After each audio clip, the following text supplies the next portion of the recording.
Mm. Mm. Yeah, Oh, look at that. You should have seen my hair nice. when I took my friggin' beanie off earlier. Oh, man.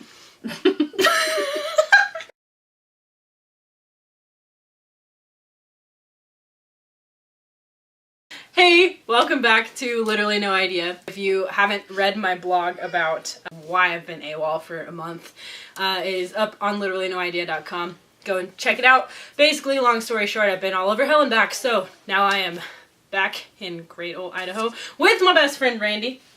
So the reason that I'm making this video is because a while ago, like 32 days ago to be exact, I promised you guys a vlog about how to be a Maid of Honor.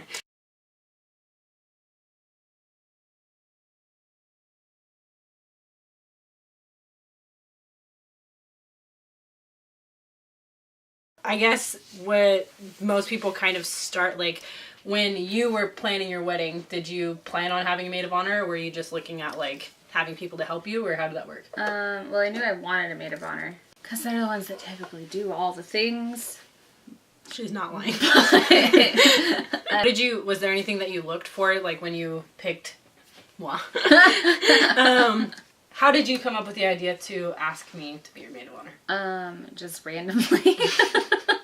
So I hated the ideas of, like, the box with, like, the thing. Yeah, that everybody does now, which is, I mean, they're cute.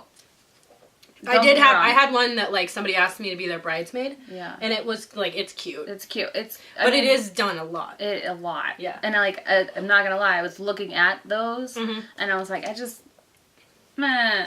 Yeah, not your thing. I don't know. I like to do things that are more personal and more unique, usually. Yeah. And I love jewelry, so that was and Karen likes the blank. Yep. If you couldn't tell. I wanted to do something that was more personal and not something that everybody does. That, like, that's going on the gram. Like, it did go on the gram. But it definitely did the gram. Says the girl who's not, she's not the typical white girl. Hashtag going on the gram. Okay, well, hashtag mom life. But when Randi asked me to be her Maid of Honor, we were at David's Bridal trying on dresses. Because all our moms were there, three of them. Yep. Yes, there's 3 moms between the 2 of us. Yep. Yeah, so we were sitting there and all was good, and I was, like, up looking around at dresses, whatever, and we sat down. And Randi came out in her dress, like, not the dress, but in a dress. And she, like, where did it even come from? Like, where were you holding it? I don't even understand. It was in my purse. Okay. Yeah, I just, like, whipped it out. Yeah. Whipped it right out there. But, so she, like, literally proposed to me in the middle of the bridal shop and gave me, like, this beautiful ring and asked me to be her Maid of Honor, so it was really cool. And I cried because I'm a ridiculous... I cried because I'm a ridiculous person. It was actually really cool. One of the top, like, questions when I looked up, like, Maid of Honor on Google was, like, how do I ask someone to be their Maid of Honor? I've seen some really creative ideas. Personally, I think that if you put a little bit of thought into it, they're going to be more willing to help you. Like, that's just my personal thought. Well, and it depends on the person that you pick, too, I think. Yeah. Because not everybody's willing to, like, help plan a big freaking event that's, like, basically the most important day of somebody's life. Right. So it's important to know who you're picking. When I get married, like, I want somebody who's going to be there, like, through thick and thin, that I can, like, call and be like, hey, I kind of have this idea, what do you think? And bounce ideas off of each other, and that's kind of how we were. And so it's like, I knew what you wanted of me, and so I think that that's why it worked. But side note, I tried not to be a high-maintenance bride, so, like, I made her job pretty easy. It's true.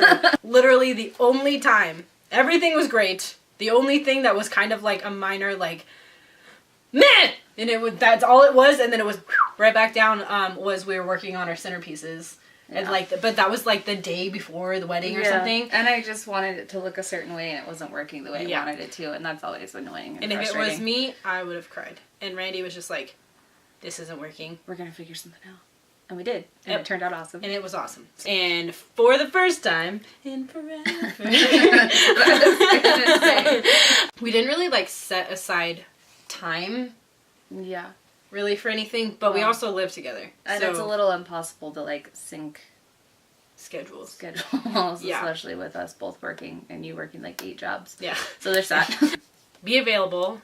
So if you have a crazy busy schedule like me, like a lot of times, Randi never really asked for help, but it was like me saying, we need to do this. Hey, I think that we did like a really good job of trying to keep the cost as low as possible. Yeah. Shop around. That's a big one. Also, dollar store for the win. Yes. Because you'll be surprised what you can do with dollar store stuff. It's very true. And just be creative. And if you as a bride are not creative, find a maid of honor who is. Yeah. We both are very creative, and so it was like she would come up with something and I'd be like, oh, and then we could do like this. Yeah, and so it was cool to bounce ideas off. But if you're completely not at all, maybe make your like bride tribe, like a bunch of creatives. Shh. Let me enjoy my moment. Be open, have your schedule open for the bride, and if you are a very busy person, let that person know beforehand, because I was a maid of honor a month after her wedding. I was a maid of honor for my cousin Patricia's, and I was not really available, so make sure that you're honest with the bride. She would ask me to come over, and I'm not even gonna lie, like I would just be like, no, like I don't have any time. So I didn't really help out as much as I did with Randi's wedding, and definitely regret that a little bit.